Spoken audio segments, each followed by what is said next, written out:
Hello there, and welcome to the Family History Foundation. Today, I am very excited to present to you a book review and a suggestion for those wanting to learn about Anglo-Saxon England, actually the origins of the Anglo-Saxons, and there have been many, numerous authors touching on this topic. But this particular book, if you are into it or you're just getting into it, looking at the charts and graphs and where the origins of the Anglo-Saxons come from in terms of genealogy, in terms of genetics, in terms of historical and political movements, this little gem will have you covered. So definitely a high-level sort of suggestion here from the Family History Foundation. So let's get into it. So this book, The Origins of the Anglo-Saxons, is kind of how, in my mind, every book should be written. Not only with preeminent scholarship, but also with exquisite maps and supporting images. And you can kind of see a few of these images and maps and things that I've taken out of the book and just to sort of show you here in this featured image. But it's really replete with sort of visual learning. And not only is her writing very, very nice, but you get to see all these detailed images that she's put together. It makes learning it so much more fun. And kind of in the modern style, really. This masterpiece was compiled, and in my brain I make the connection vis-a-vis Mary Hollingworth's The Medici Family. So if you've not heard of Mary Hollingworth or The Medici Family or Christopher De Hamel's remarkable manuscripts, those are definitely publications you want to check out in terms of history, and written in the same vein where you have great scholarship accompanied by visual aids, basically. And it's kind of like, if you read, which I think everybody should do, it's kind of like reading a YouTube video with a lot of great images, although this has kind of happened in reverse lately. So anyway, and another trend in publishing that I think is now kind of catching up with the sort of banal, bland scholarship of the past, with just paragraphs. Okay, so this is why this book is super fantastic. Okay, and so I start off all of my book reviews with star ratings. So I like to kind of give global ratings and categories that I think are very, very important, things that I as a scholar look for when I go into reading something. And these are sort of weighted categories to kind of wrap your head around and compare and contrast with. So I give it an overall rating, and this gets a 4. Okay, not quite a 5, but a 4. Her writing style gets a 4. There are things in there that I wasn't sort of the biggest fan of, but and cool word usage. As a linguist, I really enjoy when authors use strange, unheard of words that really capture, especially words that are terminology based on certain areas or disciplines. Font size for reading, I think, is crucially important. We can't scroll in and out of a book. We can do that physically, at least. And chapter length is important. Some authors like to drone on about things, and their chapters like 150 pages. So I like shorter chapter length. That's just me. So I rate that higher. Index. As a scholar and reader, I love a good index. You have to have a good index, okay?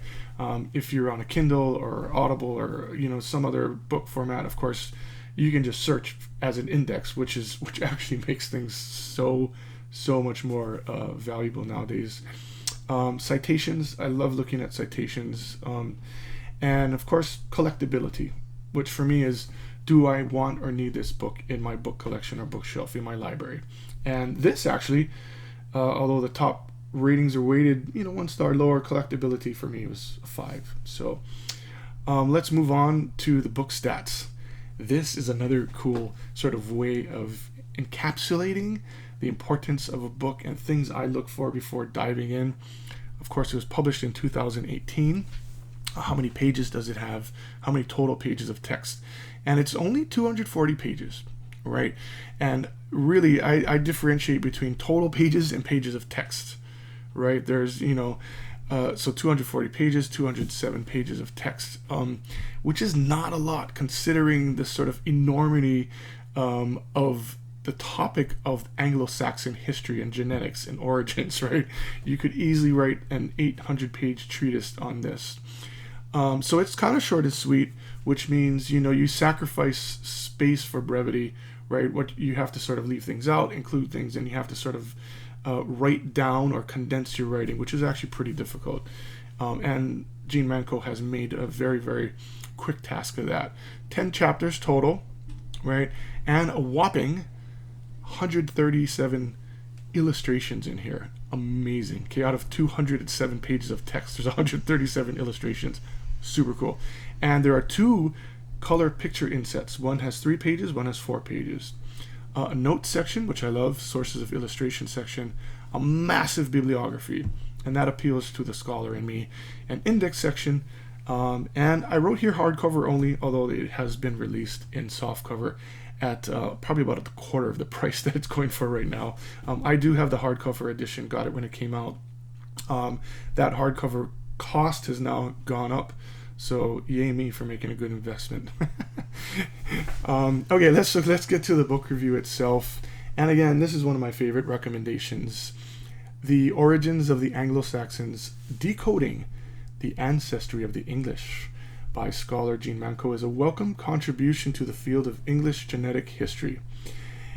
But she takes a different route to this, which really sort of caught me, and which really just kind of, she got my buy-in as soon as I sort of read the beginning part, and I've quoted it below. So it's not just about England, and it's not certainly another brilliant, what I would call an aerial DNA survey like Brian Sykes' Saxons, Vikings, and Celts. If you're looking for another good read on just sort of the genetic foundations and intermixing of Anglo-Saxon DNA with other DNA subsets within the British Isles, Brian Sykes' Saxons, Vikings, and Celts is a great foundational read. But what Manco is doing here is spotlighting the history and origins of that particular strand of genetic culture that differentiates Anglo-Saxon genes from everything else we see in the British Isles. Okay, so it's like the story of how our Anglo-Saxon DNA found its way to England from the most ancient of sources. So it's less about what is existing nowadays there, but it's the story of how it got there. And so that's completely fascinating.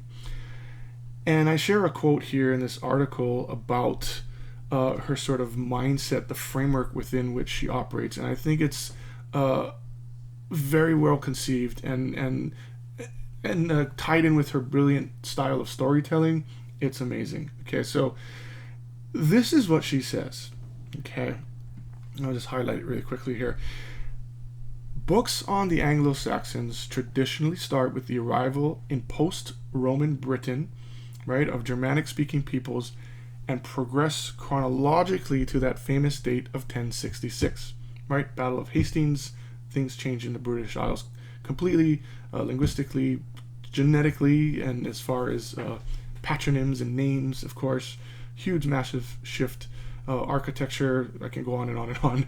But this book is different in structure and scope.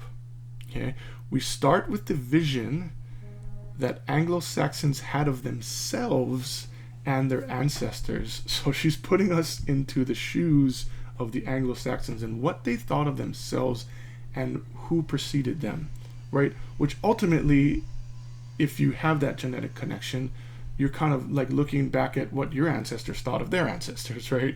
And this is from the introduction, or at least from page 8 of the book. So she really sort of sets the framework with, how she's going to sort of attack data, basically. And so I think it's a brilliant strategy, and again, lending to the felicity and just overall value of this book. Okay, so and there are parts that I didn't really care for in chapter 5 about her writing. She sort of strayed from just sort of optimizing things and looking at the objectivity of argument, and sort of went into a little bit of political rant, which I didn't really appreciate. I thought that could have been left out.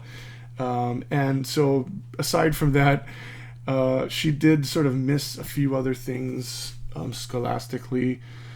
Like I say, it's more of a missed opportunity than anything. And, she talks about Scandinavian locative suffixes, which are suffixes that denote place, right?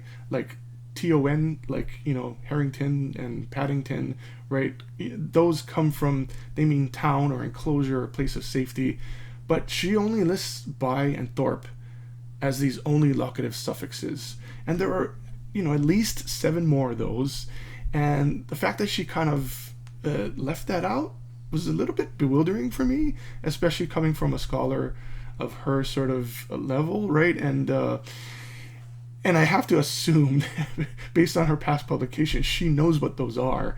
And for her to sort of gloss over that kind of left me a little, scratching my head a bit, to be honest. And coupled with the fact that the book is only 207 pages of text, she certainly had room to expand that argument out and at least give us a little bit more. And again, as a linguist, looking at that loss of language data was like, like that kind of hit me personally. I was like, no, you have to include more language data. But so that's kind of the only sort of detraction, which lost a star for me. But all in all, again, I gave it the most top rating I could. And The Origins of the Anglo-Saxons is a wonderful book to read on the subject of the English, who they are, and from whence they came far back in time. And the route that the Anglo-Saxons took to get to English shores is very much a tale of adventure and determination. So it's kind of really cool. You get this sort of invigorating story of who these people were, right? Who our ancestors were. It's a story of opportunism and war, stretching back at least 5,000 years. And again, the presentation of reading the book, you're not going to just sort of be stifled with like this happened and that happened and this person and that person, where you can get overwhelmed with just, too much, right? But it breaks it up with tables and maps and pictures interspersed perfectly within the text to keep you reading, and you just don't know that, you don't even notice the pages turning. You're just really going through the book quickly because it's just so enrapturing, actually. And I like to say it's like having a magnificent wine paired with a perfectly temperatured steak, or whatever you're into eating, or whatever you're into drinking, I guess. And that's an allusion to the text and the images that go together to support each other. And when I actually wrote this book review, I learned of the passing of Jean Manco as a scholar, and really wanted to just send out my sympathies and heartfelt condolences to her family and the loss of in the scholarly world. So I really have enjoyed this, and I hope you guys would really like to check this out. There's a link, Amazon link, in the article here, and the article is linked, and hope you guys subscribe and like to the Family History Foundation, and so you guys can check that out. And of course, with every book review, I give you links and stuff, and this is a cover of the book. This is my hardcover version.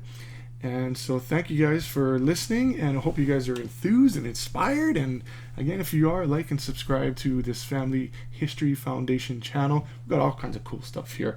So we're going to take you back to the top and tell you to have a great and wonderful, wonderful day. And we'll see you next time.